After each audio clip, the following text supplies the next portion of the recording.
নমস্কার বন্ধুরা, আশা করি সবাই খুব ভালো আছেন আর অনেক অনেক রান্না করে আপনজনদের অনেক আনন্দ দিচ্ছেন। রান্না করছি এখানে চিংড়ি মাছের ভুনা।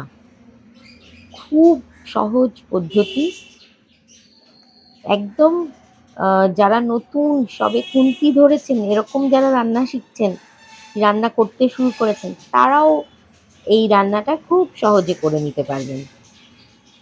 তাহলে চলুন আমরা রান্না শুরু করি। নিয়ে নিয়েছি কিছুটা চিংড়ি মাছ। চিংড়ি মাছগুলোকে ভালো করে পরিষ্কার করে পিঠের শিরা ফেলে দিয়ে মাথা লেজা সব ফেলে দিয়েছি। এবার একে নুন আর হলুদ মাখিয়ে নিয়েছি। আচ্ছা, এবার একটা কড়াই নিলাম। কড়াইতে আমি ৩ চামচ মতো সাদা তেল দিয়েছি, মানে রিফাইন্ড অয়েল। তাতে দুটো ছোট ছোট পেঁয়াজ একদম মিহি করে কুচি করে ভাজতে নিয়েছি। বেশি ভাজবো না, লালচে আমার হওয়ার দরকার নেই, পেঁয়াজটা একটু নরম হলেই হবে। এবার পেঁয়াজ নরম হওয়ার জন্য কি করতে হয়, সামান্য একটু লবণ দিয়ে দিতে হয়। তাই অল্প একটু লবণ এখানে দিয়ে দিলাম, যাতে পেঁয়াজগুলো একটু তাড়াতাড়ি নরম হয়ে আসে। একটু হালকা নাড়িয়ে চাড়িয়ে মিনিট তিনেক নাড়াচাড়া করলেই হবে কড়াইয়ে, তেলেতে। তার মধ্যে দিয়ে দিচ্ছি রসুন, আদা, কাঁচা লঙ্কা বাটা। এখানে রসুনের পরিমাণটা একটু বেশি। এই রসুনই হচ্ছে এটার প্রধান মশলা। তাই প্রায় ১২-১৩টা মতো রসুনের কোয়া নিয়েছি।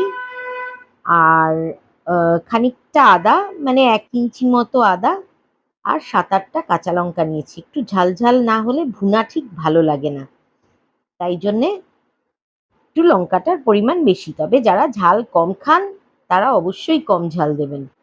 আমি একটু অতিমাত্রায় ঝাল বেশি খাই। যাই হোক, এবার এই বাটা মশলাটা দিয়ে আর পেঁয়াজটাকে ভালো করে কড়াইতে ভাজা ভাজা করে নিতে হবে, মানে কষিয়ে নিতে হবে। মোটামুটি ভাজা হয়ে এসেছে, জল জল ভাব সবটাই ভ্যানিশ হয়ে গেছে, চলে গেছে আর কি, জল শুকিয়ে গেছে। তো এবার এই অবস্থায় যখন দেখতে পাচ্ছেন একদম বাটা মশলা আর পেঁয়াজ পুরো ড্রাই হয়ে গেছে, তেল ছেড়ে বেরিয়ে এসেছে, এই সময় আমরা দেব ঠিক ২-৩টে গুঁড়ো মশলা। কি কি?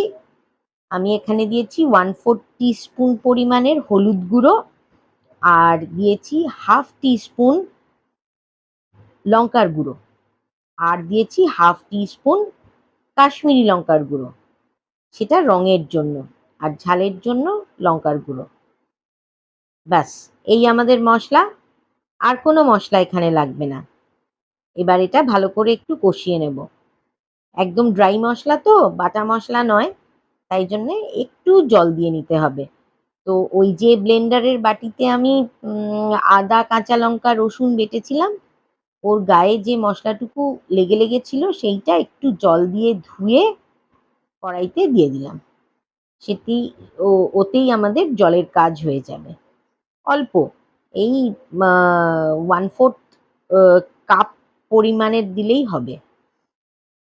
বেশি জল দেওয়ার দরকার নেই, কারণ রান্নাটা আমাদের ঝোলা ঝোলা হবে না। একদম মানে খুব ড্রাই না হলেও একটা সেমি গ্রেভি টাইপের থাকবে। জল দিয়ে দিয়েছি, আবারও সেই কষিয়ে নেওয়ার পালা। এইবার কষাতে কষাতে এর মধ্যে আমরা চিংড়ি মাছগুলো দিয়ে দেবো। চিংড়ি মাছ আলাদা করে ভাজার একটুও দরকার নেই। এর মধ্যে দিয়ে দিলাম পরিষ্কার করে নুন হলুদ মাখিয়ে রাখা চিংড়ি মাছগুলো।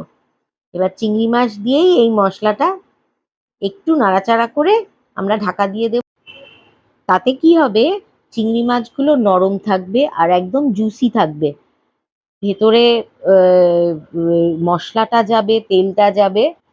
খাবার সময় দেখবেন খুব সুন্দর লাগছে। ঝাল ঝাল মশলা, তার সাথে নরম নরম চিংড়ি, বেশ জিভে জল এসে যাওয়ার মতন স্বাদ হয়। একবার অন্তত এরকম ভাবে রান্না করে দেখবেন। আর যারা চিংড়ি মাছ খেতে ভালোবাসেন তাদের জন্য তো অবশ্যই এই রেসিপিটা রেকমেন্ডেড। খুব ভালোভাবে এরকমভাবে, এটা খুব সহজ রান্না, খুব অল্প মানে কমপ্লিকেশনস ছাড়াই এটা রান্না করা যায়। মশলাপাতির অত ঝামেলা নেই। একটু পেঁয়াজ আদা রসুন আর একটু লঙ্কার গুঁড়ো এই দিয়েই চলে যায়।